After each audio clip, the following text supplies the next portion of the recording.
Hey guys, okay, so I am back with hopefully I can fit this whole video in, all this information into one video.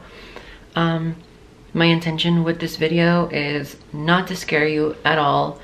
It is probably one of the most intense videos that I have on the dark side of, I don't know, just like the universe and stuff, the dark side of everything. So no, just by talking about it, I am not attracting any of this. It is just for educational purposes only, and I have already set the intention to not attract anything negative from talking about it because it's just for a video and it's not because I'm curious about anything. But to be honest, I always have been curious about like why like dark entities or dark spirits are evil, and like why they are the way they are, and like how are curses created, and like how is black magic even a thing, you know, things like that.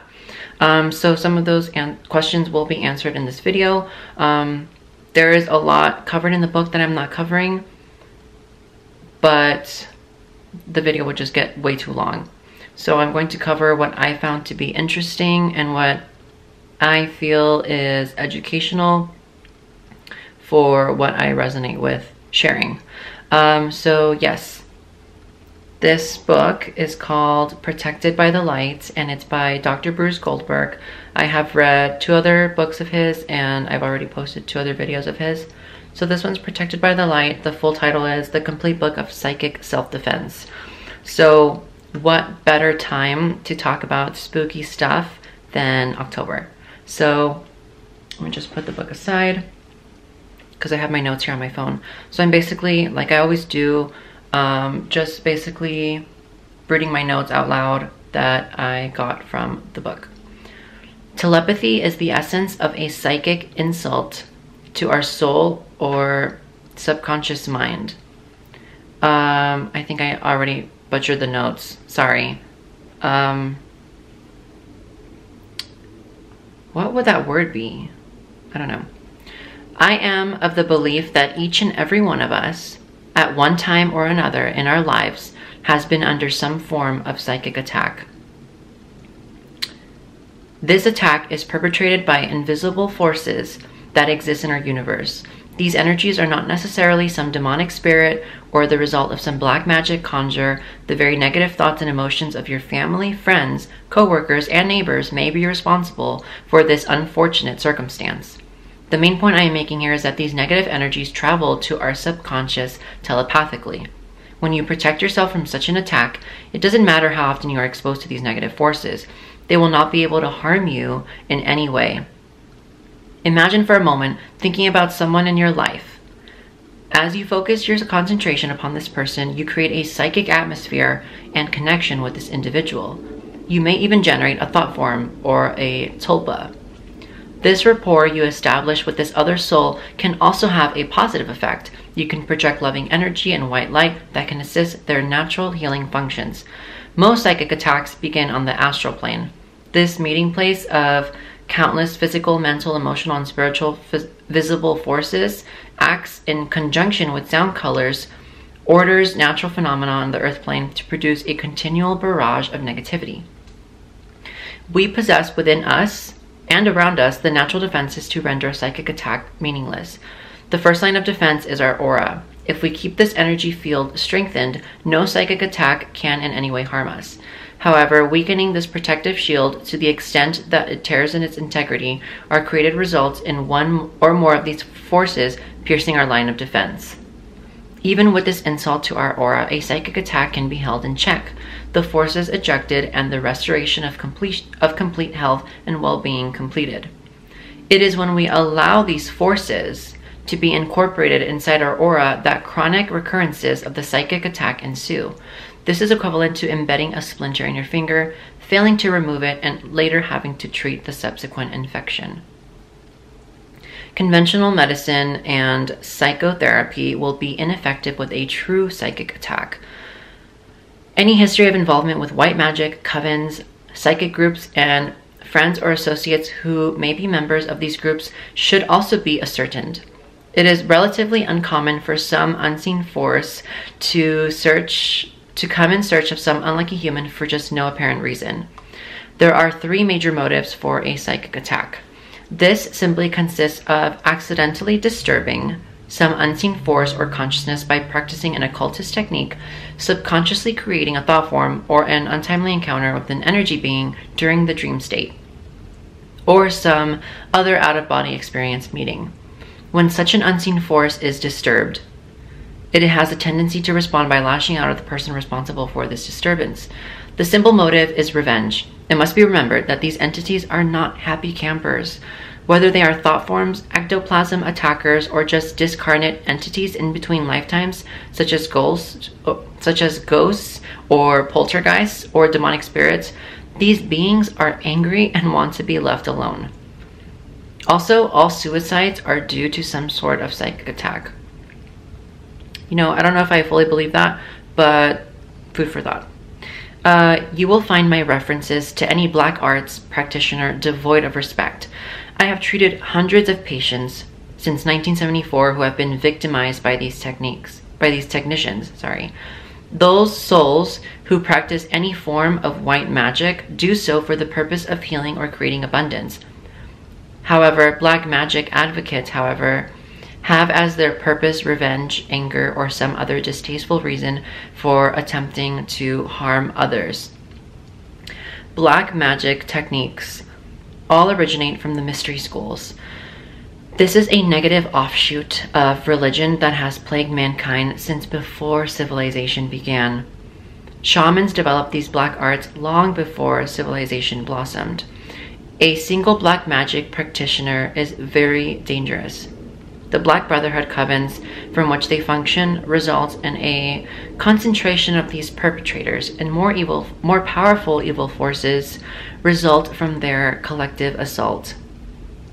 All of the initiation rituals of the Black Brotherhood contain an oath never to reveal their secrets. The members of the Black Brotherhood establish contacts with certain evil forces, such as demonic spirits on the other side.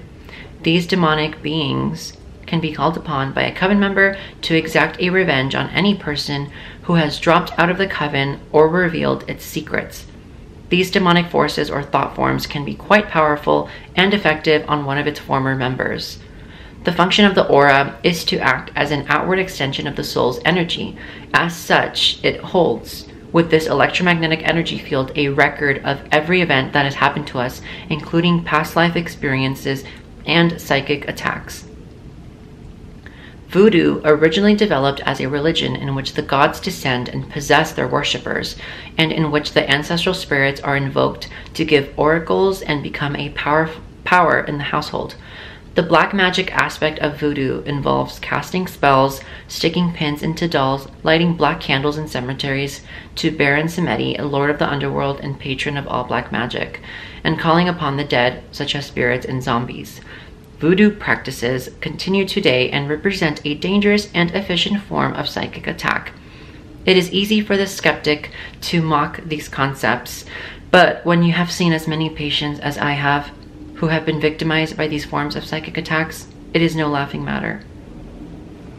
Magic is the science of causing changes to occur in conformity with will. It is based on human willpower, which is a force as real as steam or the galvanic current. Magic is the directed use of power that we have labeled thought pressure, such as psychokinesis. Steam is lighter than air, yet it can drive an engine. Electricity is invisible, yet it can light a whole city. The will is intangible and invisible, yet magicians believe that, if properly directed, it can change the world. It must be noted that there are three components a magician practicing the black arts employs in order to successfully initiate a psychic attack. These are a telepathic suggestion, the reinforcement of this negative suggestion, such as alpha brainwave, through the enlistment of certain invisible forces, and a magnetic link to your electromagnetic radiation or soul. The magician next would invoke the demonic spirit of the fifth Sephia, I'm not going to name their name, Getting into astral contact with the victim is the next procedure. An object worn or handled by this person or a lock of hair or photograph is used to establish an astral rapport with the victim. When the magnetic link, sorry, there's someone outside. When the magnetic link is established, the conjurer focuses the invisible evil force telepathically onto the victim and initiates the psychic attack. If no magnetic link can be made directly, the substitution method is employed. The magician selects something that is identified with the victim. This choice may be an animal that is called by the victim's name and subsequently tortured, while the magician is concentrating on the victim's persona. Sometimes a wax image is made and melted, or nails are driven into a wooden statue while the victim's name is invoked. The latter example does not have the same effect as voodoo. In other instances, a talisman is used. A talisman is a symbolic representation of a certain force magnetized by a ritual and depicted upon a suitable substance. I think someone just dropped something outside. These objects are commonly made of precious stones, metals, or parchment. This magnetized talisman is then used as a focal point by the conjurer for his meditations. These objects are placed in the victim's room and even buried in his path, so that the afflicted individual repeatedly passes over them and is further exposed to these negative forces. Black magicians use mimicry in combination with an object or process to focus their concentration on a negative spell. This is called image magic, in which a doll represents the victim and whatever is done to the doll will be experienced by the victim. Voodoo practices, as I will describe later in this chapter, make use of this technique. Now, I do want to warn you that I am not sharing this information so that you can practice this, because nobody should be practicing this. This is educational reasons, because I've always been curious as to how these things are even done. So now I have that satiated within my inner knowing. I mean, there's still even lots of other ways that these things can be done, but this is some of the ways, you know. As for a curse, it requires no physical object. Usually an adept magician creates an evil thought form by invoking the name of a demonic spirit. This practitioner of the black arts then states, "I curse blank by blank." The thought form may function as an ectoplasm attacker and therefore have a life of its own. Sorry, this coat is like kind of itchy, to be honest. Okay. A feeling of envious or jealous hatred towards another person sends an evil elemental to hover over him and seek for a weak point through which it can operate. And if the feeling be persistent, such a creature may be continually nourished by it and thereby be enabled to protract its undesirable activity for a long period. It can, however, produce no effect upon the person towards whom it is directed unless he has himself some tendency which it can foster, some fulcrum for its level, as it were. From the aura of a man of pure thought and good life, all such influences at once rebound, finding nothing upon which they can fasten, and in that case, by a curious law, they react in all their force upon their original creator. In him, by hypothesis, they find a congenial sphere of action. Evil astral plane creatures may be created by or attracted to a victim when a magician conducts a ceremony filled with hatred and destruction. Sinister creatures in the manner of thought forms or ectoplasm attackers on the astral plane are brought in on this attack. The essential ingredient of the ritual is the vivid concentration of violent rage, which the magician conjures up in his own mind and conforms to the bodily and mental manifestations exhibited in recognized arrangements such as insanity, seizures, sterility, paralysis, wasting diseases, or sensorial disorders. Evil forces can attack anyone traveling on the astral plane. Since we all dream and travel astrally at night for 3 hours every night, I don't know why I say 3 hours, the dreamer may fail to bring his astral self back into his physical body. The astral body may wander helplessly about and may be attacked by these unseen energies. Such symptoms as nightmares, fits, hysteria, headaches, and fainting may be experienced by the victim. These psychic attacks have resulted in insanity. It is accepted in occult circles that all cases of insanity are caused by such astral plane attacks to the soul. Pacts with the devil were assumed to be the case when an individual experienced an inexplicable attainment of fortune and fame. Satan or a subordinate signed this pact and sealed the deal with sexual intercourse. Following this rendezvous, the witch became a slave to the devil for the remainder of her short life. I mentioned before that all cases of insanity were attributed to some form of insult by negative forces. The devil can inflict diseases on the body and can take possession of it. He can chain up the reason and disorder the senses. He can create a frantic infatuation of love in the mind and an equally fierce obsession of hatred.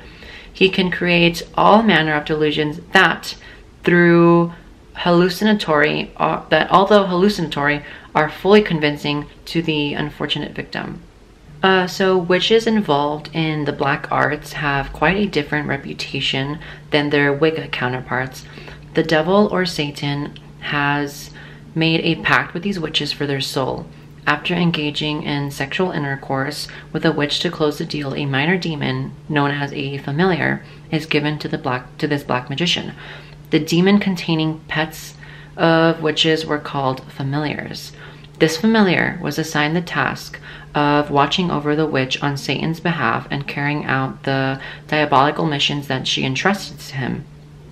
The possession of a familiar was fraught with extreme danger, since it was laid down in Leviticus that a man also, or woman that hath a familiar spirit, or that is a wizard, shall surely be put to death. Society has credited witches with ESP powers, such as knowing where someone has died or the ability to see into the future. Witches drank bats' blood, believing that this would enable them to fly at night. Legends of vampires that suck human blood in order to sustain their vitality are worldwide, and so are black magician ceremonies involving bloody sacrifices. Belief in the magical properties of blood can be traced back to the fundamental principle of all magic, that the part reflects and contains the whole. Witches are thought to possess the ability to travel in spirit to tempt other people into committing sins. One of the greatest sins a human could commit, especially during the Dark Ages and Middle Ages, was fornication. Sex outside of the marriage that didn't involve procreation was very high on the church's sin list. To carry on this way of corrupting men and women, witches appear to men as voluptuous succubi and to women as seducing incubi. Some demonologists consider these incubi and succubi to be demonic spirits, and not witches per se, in order to effect their goal to tempt humans in a forbidden act. The incubus or succubus appeared as a seductive member of the opposite sex. The church took the position that these witches were simply spirits occupying a dead body and all movements were artificially produced. The incubus apparently had the power to place others in the house into a deep sleep when a woman willingly admitted it to her bed.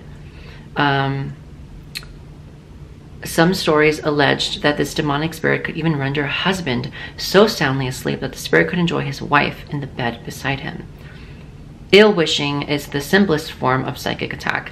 The technique of fascinating or overlooking the victim with a glance has been termed the evil eye.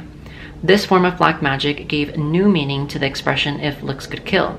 The belief was that as a result of black magic, the human eye could emit a ray which, under certain circumstances, could be highly dangerous to the person on whom it was focused, particularly if the onlooker was malicious or jealous. There is a little known medieval black magic ritual called mirror magic or speculum. This is a technique once used by black magic witches to foresee and manipulate future events by using mirrors. This was no illusion, but the actual manipulation of nature and events. I wonder if that's somewhat similar to what Nostradamus used, because these extra-dimensional beings gave him a mirror that showed him the future. Why am I out of focus? Okay. First, the black magician performed a lengthy incantation ritual conjuring formula, inviting the spirit world to assist him in manipulating. Oh my gosh, sorry. Some of this got really copy pasted horribly from like photo, text to notes. He then directed his gaze into the mirror, the same way one uses a crystal ball as a point of concentration. The initial images were blurred forms, but later the more the magician concentrated his attention into the mirror, the more he could see. As the sorcerer became more experienced with this technique, he could see into the future whenever he so desired. The next step consisted of projecting people into the mirror. A victim would then experience some misfortune. For example, the black magician would see his victim standing at the top of a flight of stairs, and at that point, if he wanted to make his victim fall down the stairs and break an arm, all he had to do was desire to see it happen. Working this kind of magic, the magician would actually see his spiteful justice occur in the mirror just the way he planned it. Something like watching an instant replay before the action takes place. These malicious acts wouldn't happen just on the magician's direction. They would be carried out by inhuman, demonic spirits that he commanded as part of the ritual process. In order to make a victim fall down the stairs, an inhuman spirit would either momentarily disorient the person, some grease, I guess like visualize some grease on a step, or go so far as to even give the victim a psychokinetic push. Somewhere along the line, the sorcerer would make an error and his magic would be turned back on himself. The most common mistake was to neglect the part of the ritual where he had to give homage to Satan. As a result, the evil he proposed for others would begin to occur to him. But this was only a secondary grievance, because the spirits that he turned loose on his enemies would infest his own home instead. Examples of this boomerang effect, or shock and return, would be disembodied footsteps, heavy breathing, doors opening and closing by themselves, objects levitated and thrown around the house, and unearthly noises waking up the magician in the middle of the night. There's only one way this would-be black magician could stop these effects by himself, and the solution was to reverse the ritual order. This would put an immediate stop to the action and also nullify any future evil the man had projected, because it committed the demonic entity to perform the evil on itself, or else seize the oppression altogether. Okay, so enough about the evil stuff, which we'll get back to. But here's a little bit of good stuff. So he does talk about the masters. So masters are the beings who have completed their karmic cycle and represent perfect energy. When they lived on the earth, these beings were masters and attempted to help others. The purpose of a master is to help others complete their own karmic cycle and to attain perfection. And yes, perfection is a thing. I always knew that. A difference between a master and an individual guide is that masters work with great numbers of people, whereas your own spirit guide will work with you and a small number of other souls. Although they do possess physical bodies, these masters have no karmic cycle and are spiritually perfect. They do their work on a mental plane, sometimes during their waking state, but most often while their physical bodies are in a state of deep trance. The purity of their lifestyle, along with daily practice of deep meditation, allows them to occupy the same physical body for more years than the average human. These masters possess very unusual powers. They can focus their consciousness upon any location and enter the inner consciousness of any living being. They communicate telepathically with anyone they choose and at any time. If the receiver is able to access their higher self, they may attain information from these masters. This explains the inspiration reported by so many great leaders. Other members of the light are angels, even ghosts, protectors, doctors, teachers, message guides, gatekeepers, chemist guides, and so many others. So now let's talk about disembodied consciousness, discarnates that were once in human form who attempt to partially or completely take over the body of a person living today. It is important to separate the syndrome from demonic possession. The term possession is well known to the public thanks to the efforts of Hollywood and novels such as The Exorcist. In theological and scientific literature, other terms are used to describe varying degrees of this phenomenon. There are 3 categories to possession. So there's pseudo-obsession, obsession, and then possession. So pseudo-obsession, oh my gosh, my phone, like, is it like obvious I'm reading from my phone? Pseudo-obsession is an infrequent phenomenon and represents an attachment of one of the individual's past life personalities to their aura. This is almost always a traumatic life with a violent death. The past life personality was unable to attain self-awareness during its life. It could not complete its karmic lessons and failed to integrate with the higher self. An integration approach rather than an exorcism is the treatment of choice in this case. Autism, anorexia nervosa, bulimia, migraines, emotional instability, and phantom pains are often seen in these individuals. Very often, a pattern is observed of shifting psychosomatic complaints. Infestation and shadowing are other terms applied to this class. The individual's aura must be penetrated for any type of psychic attack to occur.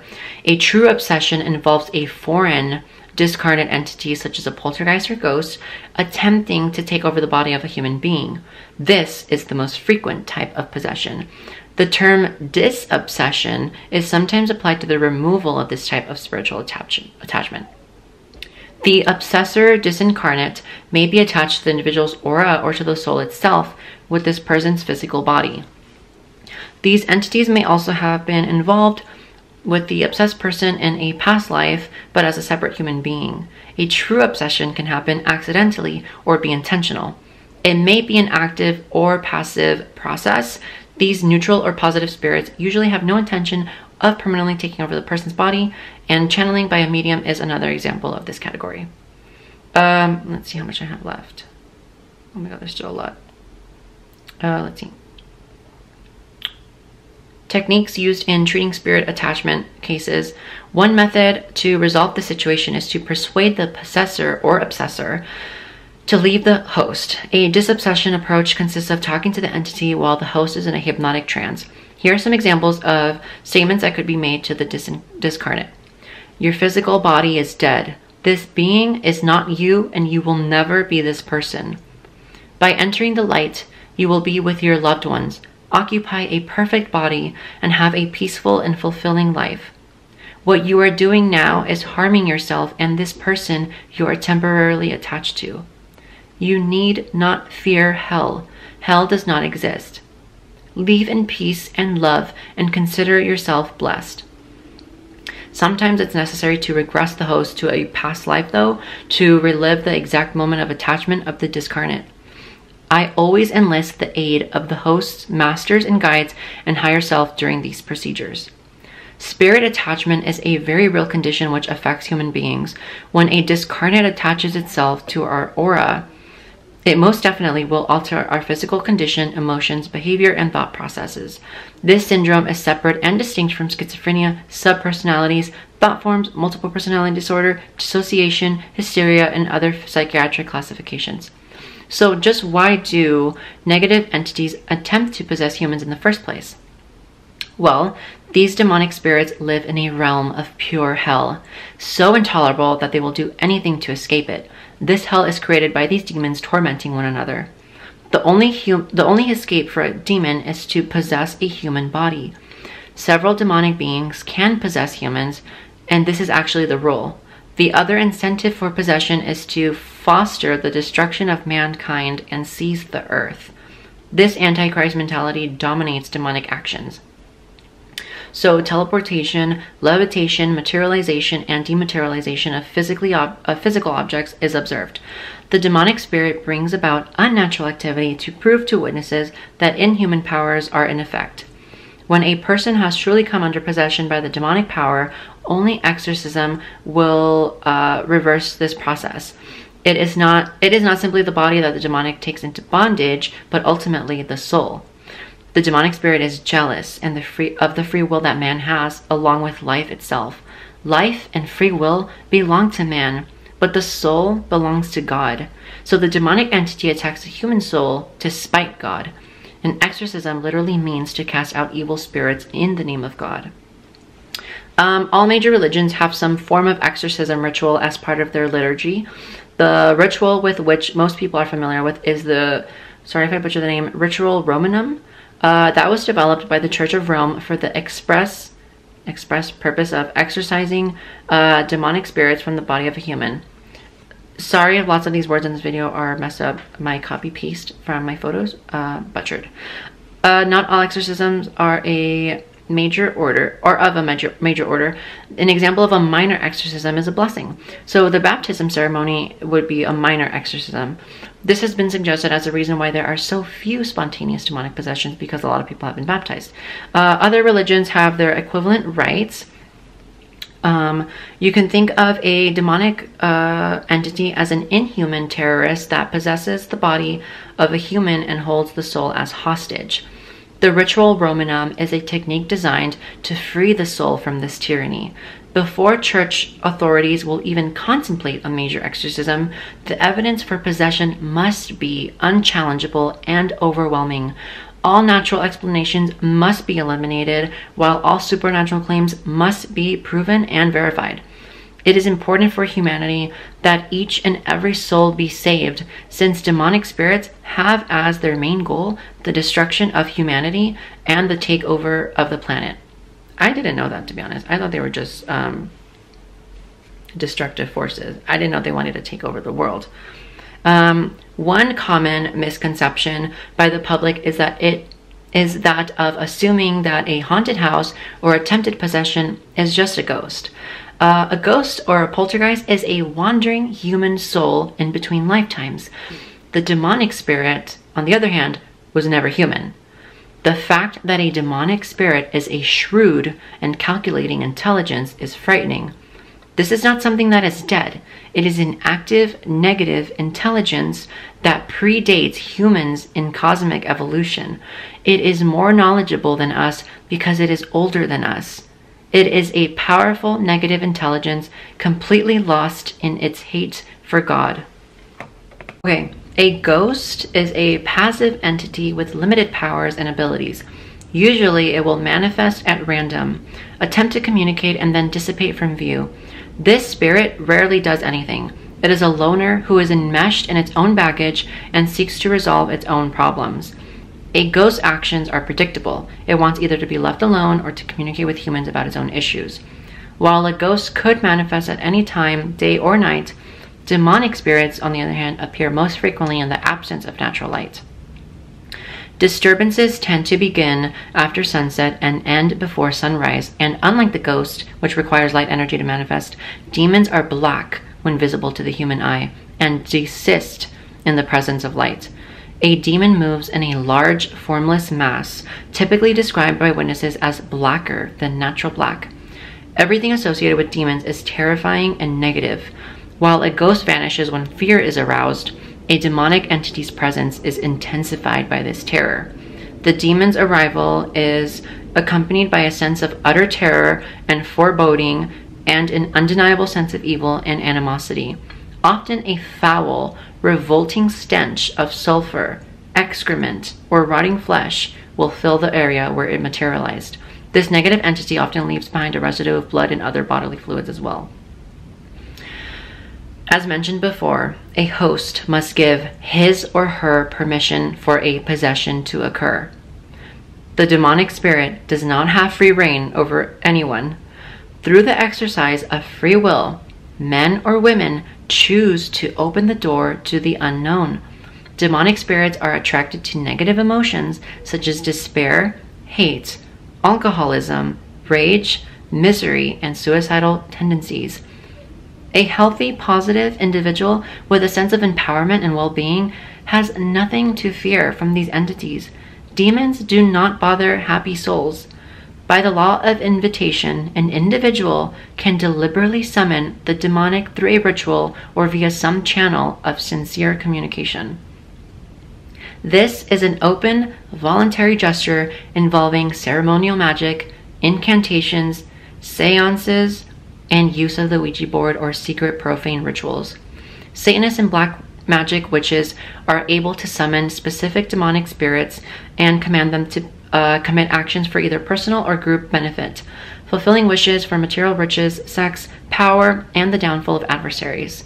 These wishes are taken in exchange for the soul of the individual. The Ouija board is truly a dangerous device. When you use the Ouija board, you give permission for any unknown spirit to communicate with you. I have never heard of anyone having a truly positive experience when using this device. There has never been an occasion, to my knowledge, when a positive angelic spirit has ever come over via Ouija board with a true precognitive message. One more thing. Right now I'm reading what's it called? A Gift from the Stars by Elena Danan, and I'm gonna mention it again in my review for the book. I just started reading it, so it's not gonna come soon. But she was using the Ouija board and she got possessed by an evil entity. And then, well, actually before that, a gray being appeared to her and told her to stop using the Ouija board because she's messing with energy she has no idea of. And then literally right after she was warned, she got possessed by an evil spirit and had to have an exorcism performed on her. Which it's funny because like, why are you messing with that? You're dumb. I feel like people that mess with it are ones that don't think it's real and don't think it's true, and then later they find out, oopsie, like, shouldn't have done that. Like, oh my gosh, why didn't you just listen in the first place? Okay, 2 more notes from the book and then we're done. So demonic activity will tend to occur at exactly 3 a.m. I did not know this. I did not know why 3 a.m. was such a time. And okay, here. This symbolic hour, known as the high noon of the demonic day, is chosen as a mocking gesture because it is in direct opposition to the traditional hour of Jesus' death. Demonic forces cannot function in an environment of light. The demonic spirit is a sneak. It is deceptive, and it comes like a thief in the night. It veils its presence through lies and preserves its anonymity through duplicity and invisibility. Also, holy water does work on demonic spirits because it is charged with the spirit of the positive, and it feels like acid or fire to the entity. That's all I have for you. I feel like that was like information overload. I feel like a lot of people don't know a lot of that information, and like how easy it is for psychic attacks to occur. So there is power in knowledge, and this is why I love reading. This is why I love to read. I'm like obsessed with knowledge, and learning these things helped me open up my awareness so much more of just like weird events or like weird circumstances that if like were they ever to happen in my life like that, like I would know it's like a psychic attack or like all these things.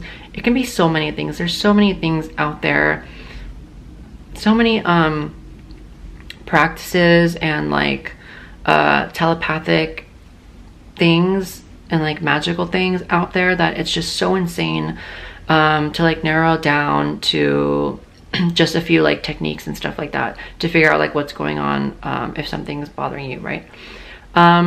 So my intention for this video was for you to be more educated on the dark, like black magic and stuff like that, and discarded entities and like possession and stuff like that, because it's just so interesting to learn about. Doesn't mean I love it and doesn't mean I always read about it, but it's just like, it's so just fascinating, and it makes you realize that this world is definitely way more than what you see with your 2 eyes.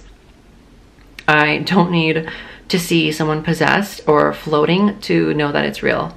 I already know that it's real, and I just believe it, because obviously, especially if I believe in extraterrestrial beings and like all this other stuff, like obviously all of that is real too.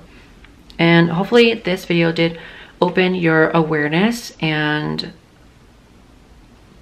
yeah, just share it with other people, share the information, and do not use Ouija boards.